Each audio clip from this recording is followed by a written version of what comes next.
Everyone, this side your anchor Varsha और आज हम सीखेंगे कि स्टेज पे इसलिए कैसे करें, कॉन्फिडेंट कैसे रहें, स्टेज फियर को दूर कैसे करें और उसको क्रश करके अपने आप को हमेशा असली कैसे कराएं। पहली बात तो ये समझो कि स्टेज फियर बिल्कुल नॉर्मल है। इवन शाहरुख खान, नरेंद्र मोदी और ओबामा जैसे लोग भी स्टेज फियर की वजह से बहुत गलत बोल जाते हैं। प्रिपरेशन आपका 80% कॉन्फिडेंस होता है। सबसे पहले आप ऑडियंस को समझो, इसके बाद अपने स्क्रिप्ट को समझो, इसके बाद अपने साथ बैकअप प्लान रखो, प्रैक्टिस करो, 3 बार की प्रैक्टिस करो और सबसे पहला स्टार्टिंग सबसे धमाकेदार करो, एंड मजेदार करो और बीच में कैसे भी नॉर्मल हो सकते हो। मास्टर करो एडवांस 3P टेक्निक, मतलब पावर पोज, पावर ब्रीथ और पावर थॉट। पावर पोज का मतलब हमेशा ऐसे खड़ी रहो जैसे तुमसे ज्यादा कॉन्फिडेंट कोई भी नहीं है। पावर ब्रीथ का मतलब जहां भी तुम स्टक होते हो एक डीप ब्रीथ लो और उसको मैनेज कर लो। इसके बाद सबसे इंपॉर्टेंट चीज आती है कि आप किस तरीके से ऑडियंस को एनहेंस करते हो और ये डिपेंड करता है आपके पावर थॉट पे।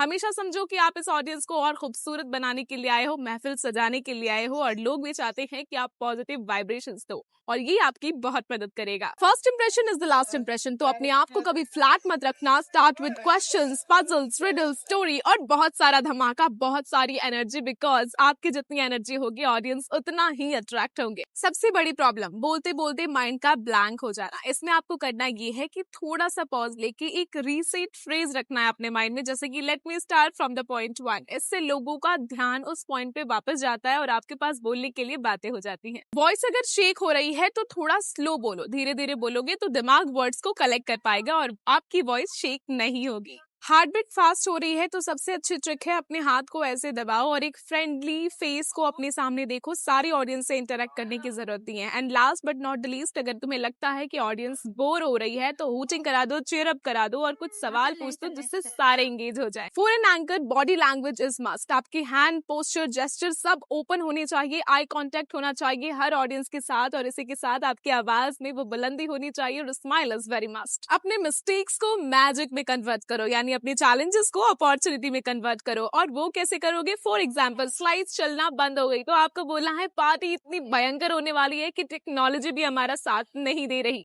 गलती से स्टेज पर अगर कोई लाइन भूल जाते हो तो बोलो oops my mind takes a coffee break और इसके बाद शुरू हो जाइए जैसे शुरू होती है एक कारवां, एक मंजिल और बहुत सारी बुलंदियां। आपको याद रखना है कि हमेशा अपनी फ्रेजेस में कुछ ऐसे वर्ड्स रखने हैं जो उसको और भी ज्यादा एडवांस बना दे। बहुत ही प्यार से, बहुत ही स्माइल के साथ ऑडियंस को टैकल करो and you slay on the stage. ये सारे तो सिर्फ टिप्स एंड ट्रिक्स है, लेकिन अगर लॉन्ग टर्म कॉन्फिडेंस चाहते हैं तो आपको इसके लिए करनी पड़ेगी प्रैक्टिस। मिरर प्रैक्टिस जो मैं हर बार समझाती हूँ वो करिए, छोटे छोटे डिबेट्स में पार्ट करिए, स्कूल और कॉलेजेस में पार्टिसिपेट करिए और बार बार अपनी वीडियोस को देखिए। आपको खुद समझ आ जाएगा कि गलतियां कहाँ हैं और धीरे धीरे आप इम्प्रूव हो जाएंगे। वॉइस मॉड्यूलेशन का ध्यान जरूर रखना और एक गोल्डन मंत्र बताती हूँ कि perfection needs you, you don't need perfection। तो इस बात को याद रखना और स्टेज पर हमेशा पॉजिटिव वाइब्स, गुड वाइब्स को दिखाना एंड देखना एक दिन तुम कैसे चमकते हो। तो वीडियो अगर आपको जरा भी इंफॉर्मेटिव और हेल्पफुल लगी हो तो एक कमेंट करना, अपना हार्ट देना और मैं फिर से लेके आऊंगी आपके लिए बहुत ही अच्छे टिप्स एंड ट्रिक्स। हमेशा अपने आप को पॉजिटिव रखना और स्ले करना स्टेज विद एंकर वर्षा।